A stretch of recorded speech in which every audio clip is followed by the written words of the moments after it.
नमस्कार बंधुरा ठाकुमार कुकबुके आपनादेर सबाइके स्वागत। आज आमी आबार एकटा पुरानो दिनेर रान्ना निये आपनादेर सामने चले एसेछि। आजकेर मेनुटी हलो कमला पाबदा। এই রান্নাটি খাদ্যরসিক বাঙালির পাত থেকে প্রায় উঠেই গেছে। তো আসুন আমার ঠাকুমার এই রেসিপিটা আমি আজকে করে দেখাই, আপনারাও আমার সঙ্গে দেখুন। খুব মজার রেসিপি এবং আমার আবারও বলছি আমার রেসিপিগুলো খুব তাড়াতাড়ি করা যাবে। আজকাল সকলেরই সময় খুব কম, বেশি ইনগ্রেডিয়েন্টস লাগে না। আমি এখানে কাঁচা লঙ্কা, কমলা লেবু আর পাবদা মাছ রেখেছি। হ্যাঁ, এটা কমলা লেবুর সিজন এখনো পুরোপুরি শুরু হয়নি, কিন্তু বাজারে তো পাওয়াই যায় কমলা লেবু। তো এইটা এনে এই কমলা লেবুটা আমি ডিসিড করে মিক্সিতে পেস্ট করে নেব, একটা জুস করে নেব। আমি এখানে একটা প্যান নিয়ে নিয়েছি আর এটার মধ্যে একটু সর্ষের তেল গরম করে নিয়েছি, কারণ মাছটা সর্ষের তেলেই রান্না হবে। আমি এবার নুন হলুদ লাগানো পাবদা মাছগুলো একে একে এই তেলের মধ্যে দিয়ে দেবো। আমি এর কভারটা হাতে রাখছি, কারণ পাবদা মাছও ভীষণ ফাটে।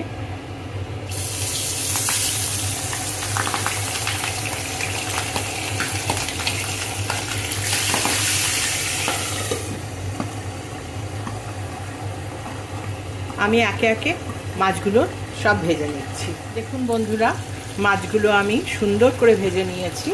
এবার আমি এক এক করে মাছগুলো একটা প্লেটে তুলে নেব।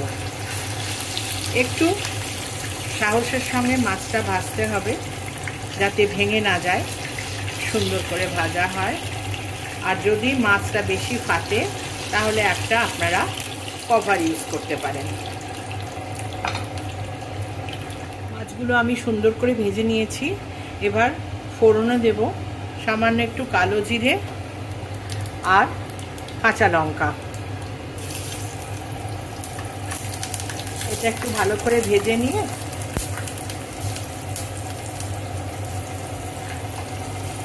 দেব রসুন বাটা হাফ টিস্পুন, আদা বাটা হাফ টিস্পুন,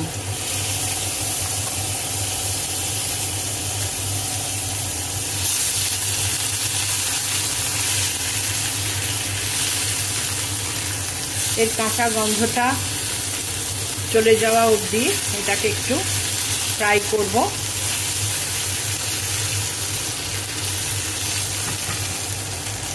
এবারে দেব একটু 1 টিস্পুন চিনি আর 1 টিস্পুন হলুদের জল।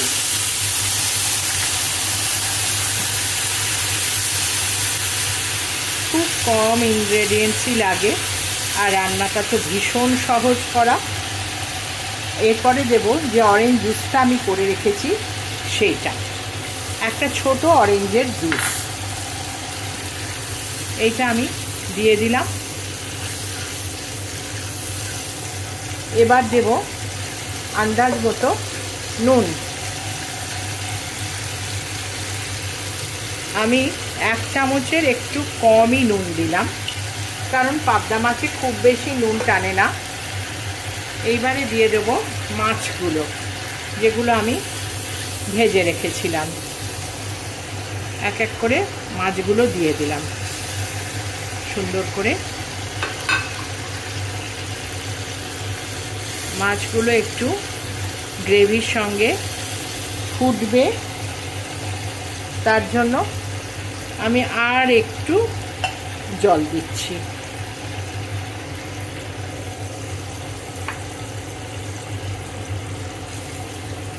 এইবার একটু মাছটা আমি ফুটতে দেব।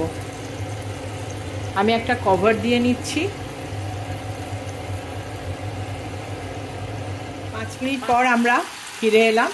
হয়ে গেছে আমাদের কমলা পাবদা। দেখুন বন্ধুরা, একদম পারফেক্ট হয়ে গেছে।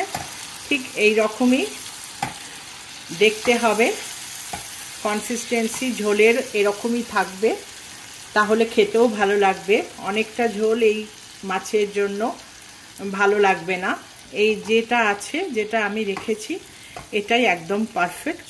এবার আমি এটা একটা ডিশে সার্ভ করে দিচ্ছি। দেখুন বন্ধুরা, হয়ে গেল আমাদের রান্না কমলা পাবদা। এই রান্নাটা যদি আপনাদের ভালো লেগে থাকে তাহলে প্লিজ আমার চ্যানেলটা একটু সাবস্ক্রাইব করবেন, একটু লাইক দেবেন, একটু শেয়ার করবেন। আমরা ফিরে আসছি আবার নতুন একটা রান্না নিয়ে। শুরু থেকে শেষ অবধি এই রান্নাটা দেখার জন্য আপনাদেরকে অনেক ধন্যবাদ। ভালো থাকবেন, সুস্থ থাকবেন।